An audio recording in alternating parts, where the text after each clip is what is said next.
The Israeli assault on Gaza is entering its 19th day with no end in sight. Israeli warplanes are continuing their bombardment, launching over 60 airstrikes overnight.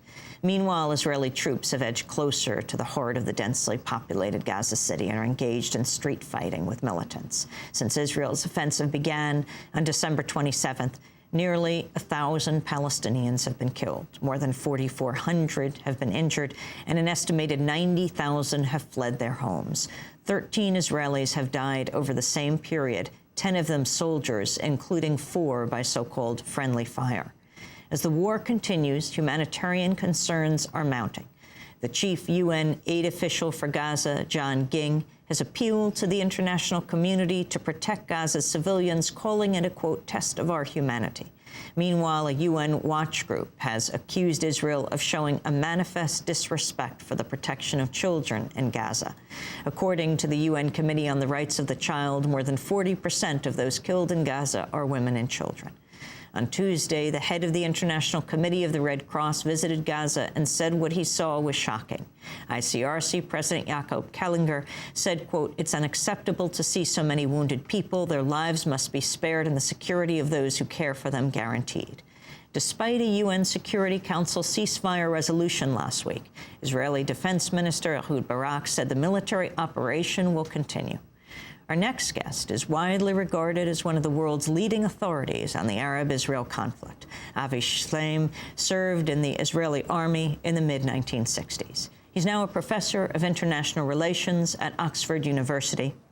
In an article in the Guardian newspaper of London, he says he's never questioned the legitimacy of the State of Israel within its pre-1967 borders. But he says its merciless assault on Gaza has led him to devastating conclusions. Professor Avi Shleim is the author of a number of books, most notably The Iron Wall, Israel and the Arab World. His latest book is Lion of Jordan, King Hussein's Life in War and Peace. Avi Shleim joins us today from Oxford University in Britain. We welcome you to Democracy Now! Thank you. I'm happy to be on your program in these very sad times.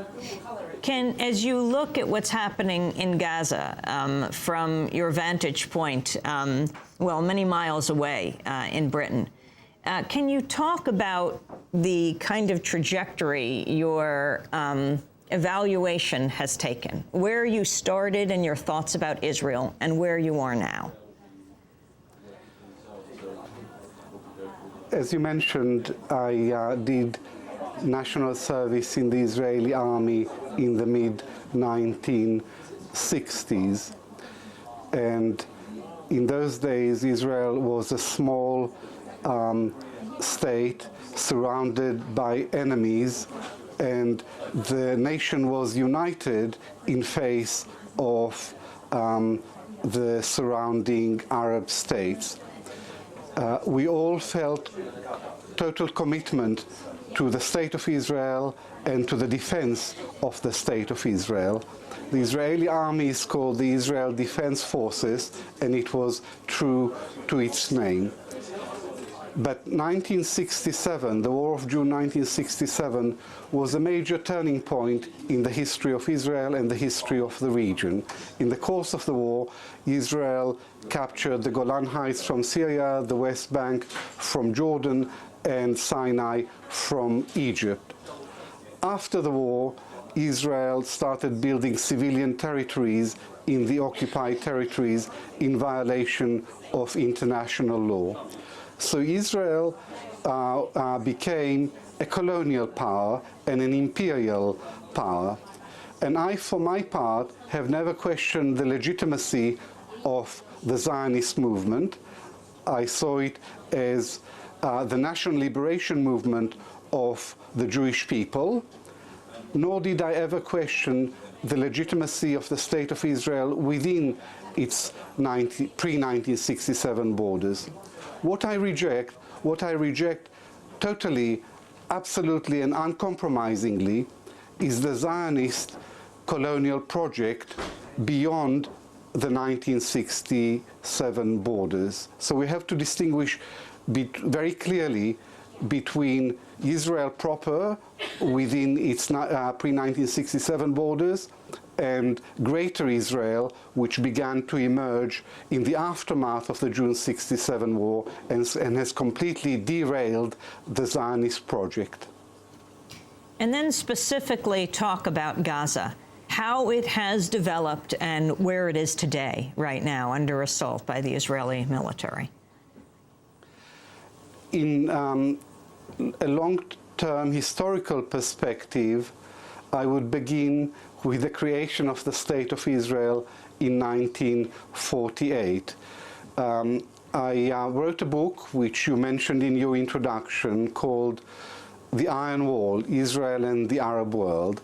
It is a history of the Arab-Israeli conflict since 1948.